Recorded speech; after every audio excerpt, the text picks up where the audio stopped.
And now the fun starts. For many people, it may amount to war, but basically it is just a campaign. What do we need to do, Singam?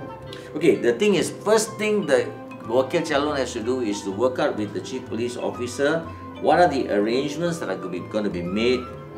Police officers are going to be on duty, the procedures that are going to be followed for stopping wrongful action or arresting of phantom voters or imposters.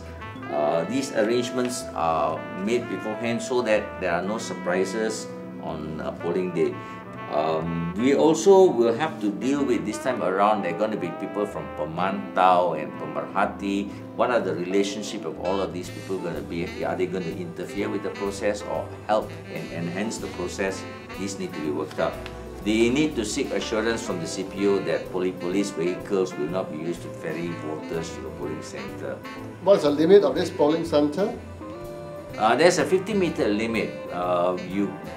People who do not have authority cannot enter the 50-meter limit. So the Pemerhati are allowed to come into the 50-meter limit. The Pemantau will be on duty outside the 50-meter limit. What about Longhouse used as a polling center?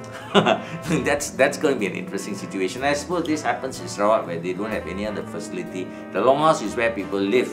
So if you hold it as a polling center, it's impossible to follow your 50-meter limit. How they're going to manage it without hurting the traditions or insulting the people living there, it's a tricky business, but it has to be addressed, because if it is not addressed, it is going to compromise the secrecy of, or if it's going to compromise the integrity of the process. Yeah, I heard stories about the wife of the Longhouse headman coming in at 5 o'clock and inviting the polling agent to go for a party. See, the thing is, there is a 15-minute break between polling and counting. And I suppose it is a matter of courtesy when you've got guests in your house, they're taking a break, you invite them for tea. Unfortunately, this compromises the security of the ballot box. But wouldn't you have a situation where this particular lady has violated the election laws by entering the 50-meter zone?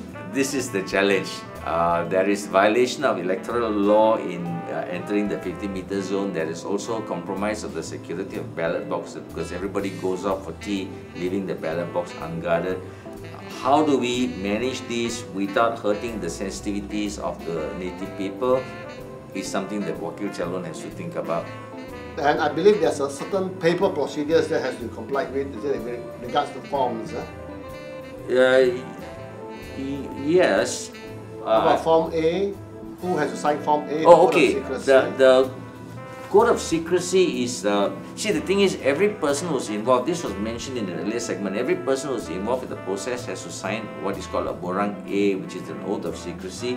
The candidate has to sign the form in front of a commissioner of oaths before they actually are allowed to be appointed. And then subsequently they appoint polling agents, counting agents, booth agents and other representatives. Every person involved has to sign the Borang A. But all of these people can sign the Borang A in front of the Wakil Calon.